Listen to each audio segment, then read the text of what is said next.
Un autre invité société aujourd'hui. Alors, Sam, est-ce que vous avez porté plainte contre votre épouse? Si oui, à quel niveau se trouve la plainte aujourd'hui? Oui, je voudrais d'abord rappeler qu'effectivement euh, le crime qu'elle a commis est survenu plusieurs semaines après les événements de l'hôtel. Finalement, c'est bon à savoir parce que elle a fait propager ces informations lorsqu'elle s'est rendue compte que les taux étaient en train de se refermer. Je n'ai même pas eu besoin de porter plainte parce que après la commission de l'acte criminel, elle a été rattrapée pendant qu'elle était en fuite à la sortie de la ville. À bord de son véhicule 4x4. Donc il faut bien préciser que tout a été prémédité, programmé. Elle a posé son acte avec des explosifs manifestement, parce que tous les experts qui sont arrivés sur les lieux ont bien pu se rendre compte que la nature de l'explosion et les dégâts sont la résultante de quelque chose de bien plus dangereux que cela. Donc nous avons affaire quand même là à une tentative d'homicide doublée d'un incendie volontaire et vous n'allez pas me dire que c'est pour des raisons qui sont en train de vouloir être exposées aujourd'hui et qui sont assez rapidement repris par mes détracteurs. Il ne s'agit pas de cela. Je voudrais donc dire que la police judiciaire s'est d'abord saisie de l'affaire et finalement le parquet de la ville du tribunal d'instance des Bolova a bien pu connaître de cela et l'a immédiatement placé sous mandat de dépôt au troisième jour de sa garde à vue à la prison centrale des Bolova.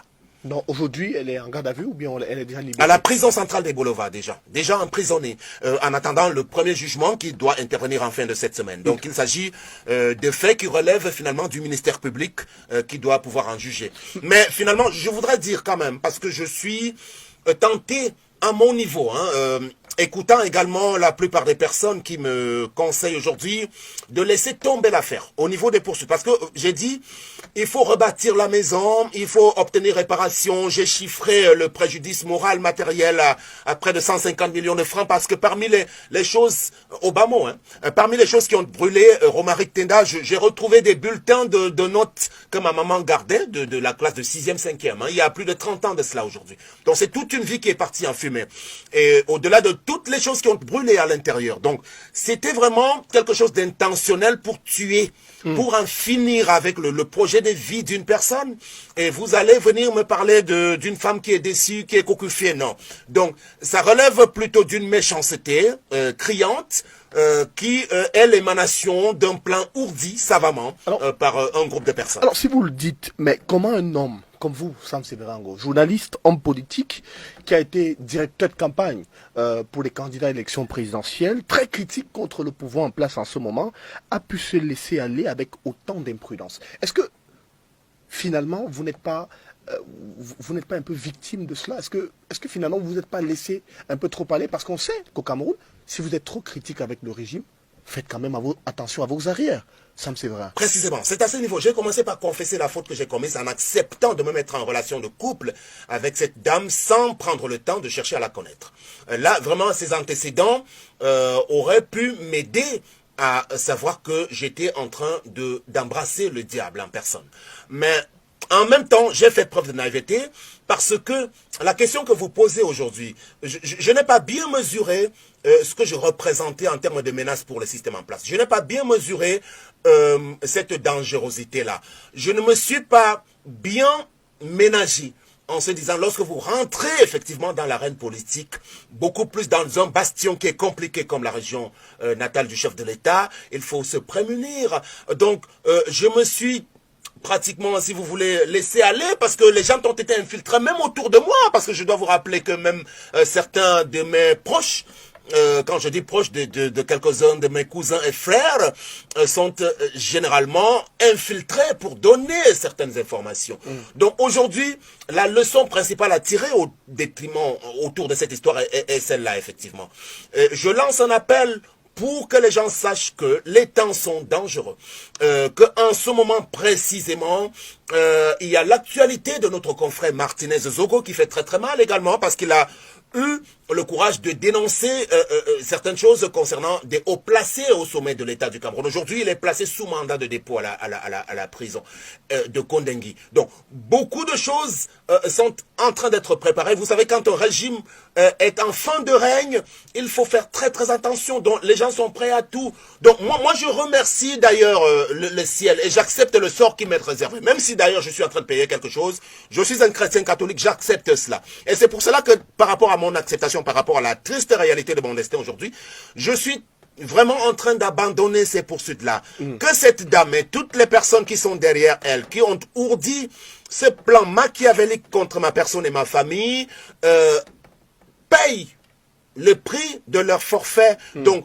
je ne voudrais pas avoir les mains sales. C'est pour cela que je suis tenté d'aller déposer, j'allais dire, retirer votre plainte, une lettre de désistement au tribunal, alors, finalement, des Bolova. Parce que, effectivement, j'ai besoin de repartir la tête haute et je n'ai pas envie de me laisser abattre parce que j'aurais pu mourir autour d'une telle chose, même si je dois continuer de rester vigilant. Alors, et le MRC dans tout ça, le parti que vous venez de rallier, sur la toile, ça va dans tous les sens. La plupart des personnes estiment que c'était un mauvais casting que de vous prendre sans d'abord connaître votre moralité, parce que vous êtes quelqu'un qui a le feu entre, j'ai envie de dire, au milieu de la bouche.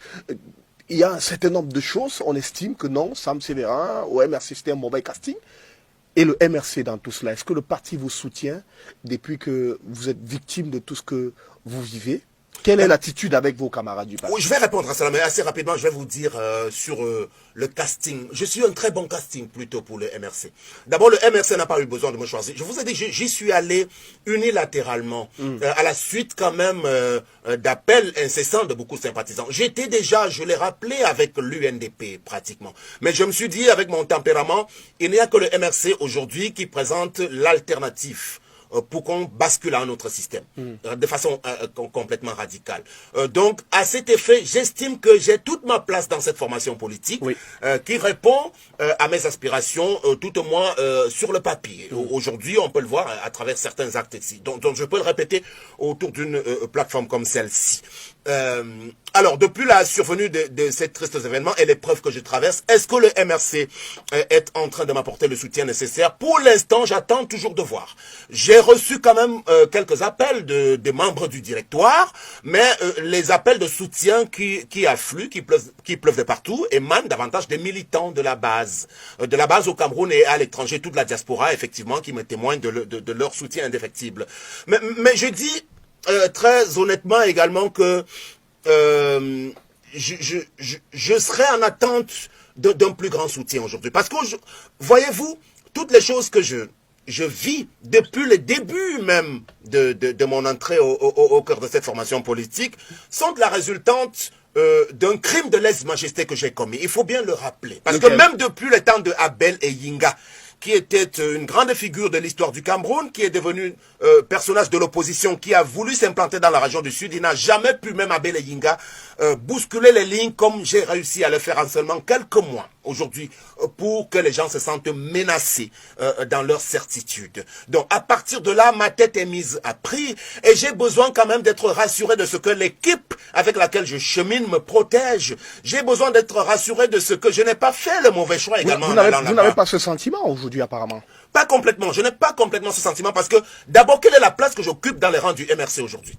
Parce que passé la période de la préparation des élections où nous avions envie d'aller, on va dire, conquérir quelques postes à l'Assemblée nationale et même au niveau des mairies, et depuis la décision qui a été prise par le Conseil national du parti, moi, je me demande quelle est la place que j'occupe dans cette formation politique. J'ai bénéficié d'une responsabilité régionale, à travers une note qui a été signée pour que je devienne cadre régional tout simplement, mais sans contenu véritablement. Alors, vous avez une personne qui prend autant de sacrifices, vous ne pouvez pas le mettre au niveau où il mérite d'être, parce que c'est de ça qu'il est question. Parce que si moi je combats le régime en place, parce que j'estime que il faut de la méritocratie. Oui. Moi, je l'avais déjà dit du temps où j'étais avec Akeremouna, parce que les partis politiques et les organisations qui veulent hériter de la gestion du pays doivent commencer par faire preuve de justice sociale à l'intérieur de ces organisations. C'est-à-dire qu'on prend les personnes qu'il faut, on les met aux places qu'il faut. Et vous ne perdez pas beaucoup de temps pour ça, sinon vous allez ressembler à ceux qui sont en place, c'est-à-dire l'inertie. Si on dit qu'il faut recomposer les équipes, on va dire, de fonctionnement du parti, il ne faut pas attendre des mois pour ça. Parce que les militants aujourd'hui, d'ailleurs, je me permets de le dire, sont un peu perdus, ne savent pas est-ce que le parti fonctionne normalement, est-ce que qui fait quoi véritablement à l'intérieur. Donc moi je m'ennuie un tout petit peu dans cette affaire, et je voudrais que l'opinion publique le sache, parce que j'ai besoin d'exister. Ce que j'attends du MRC aujourd'hui, c'est qu'il me mette à la place qu'il faut pour que je continue finalement de mener mon combat. Quelle est la place que vous voulez, Sam Severango, au sein du MRC? Non, de toute façon, c'est pas à moi de la définir. C'est à l'équipe qui dirige le parti de dire, voici un talent, voici une personne qui est courageuse, voici la place qu'il met. Mais la place que j'occupe aujourd'hui ne me convient pas. Ça, il faut le dire. Donc, j'ai besoin d'aller un peu plus haut, parce que je dois donner le sentiment que je ne suis pas en train de baisser les bras par rapport à tout ce qui arrive. Ils peuvent brûler tout. Ils peuvent monter toutes les personnes qu'ils veulent. Ils peuvent passer par les femmes, par les maîtresses et tout ce qu'ils veulent. Il n'y a pas de souci. Moi, je vais rester droit dans mes bottes. Cet épisode ne va en rien m'abattre. Tout au contraire, elle doit contribuer à me rendre un peu plus fort. Et c'est pour cela qu'aujourd'hui, je suis prêt même à aller résider à Bayangam, à Baham, ou n'importe où, à Tchang. Si j'ai une résidence là-bas qui m'est offerte, je vais aller rester là-bas. Parce que c'est une région du Cameroun, nous sommes tous des Camerounais. Alors, quelle est votre profession actuelle? Que faites-vous en ce moment, Sam Severango? Finalement, c'est une bonne question parce que, vous savez, je n'ai plus voulu refaire de la télévision et de la radio. Donc j'ai véritablement choisi, et c'est pour cela que je dis que j'ai besoin d'exister véritablement au sein de la formation politique à laquelle je milite. Parce que j'ai choisi de ne faire que de la politique pure. Désormais, je ne veux plus être journaliste radio et télévision, même si j'ai des compétences pour ça. Je veux être au premier plan, être professionnel de la politique. Donc pour l'instant, pour vous répondre, je suis dans les rangs du MRC, le responsable régional pour le Sud chargé de l'inspection et de l'évaluation. Voilà ce qui peut exister au niveau de ma carte de visite. Mais j'estime que je peux faire un peu plus et que j'ai besoin d'être conforté dans le choix que j'ai pu faire. Alors, Sam Severango, après avoir vécu tout ce que vous vivez en ce moment, alors avez-vous quelque chose à dire à vos enfants, à votre maman, à vos frères, à vos sœurs, à vos amis, à vos camarades du parti qui eux aussi ont regardé ces vidéos et qui se sentent choqués et meurtris? Est-ce que vous avez un mot particulier pour eux? Oui, à l'ensemble de tous ceux qui pensent que nous devons rester debout. Je vais commencer par mes enfants. Je vais pouvoir m'adresser à mes filles, Audrey, Jessica, Roxane et Vicky, qu'elles sachent que leur papa doit rester droit dans ses bottes, parce que je leur ai fait la promesse de rester fort et de continuer de les élever, même comme on l'a fait pendant toutes ces années.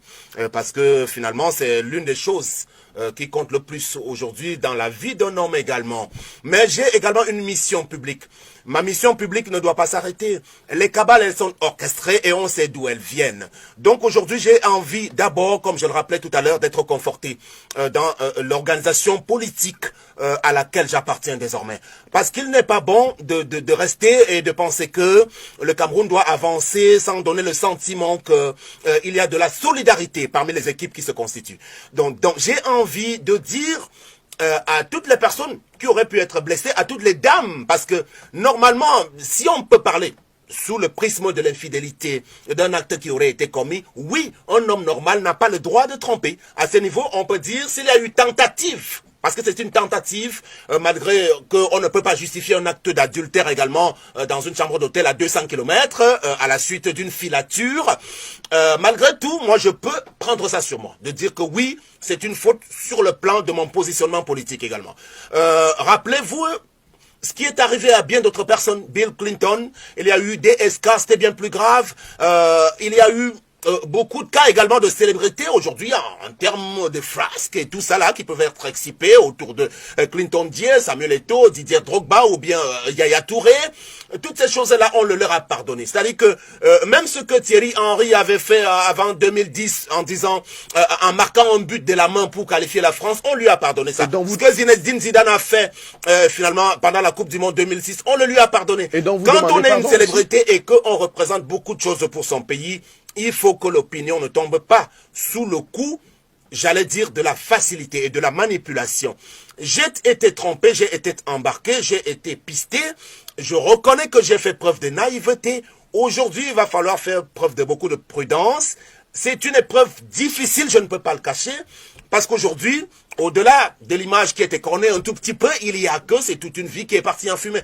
Mais Dieu merci, je reste en vie, je reste avec mes deux jambes et j'ai envie d'être simplement soutenu et accompagné. S'il y a des bonnes volontés qui peuvent m'accompagner pour essayer de rebondir, pour me rebâtir, il n'y a pas de souci, je serai toujours là-bas. D'accord.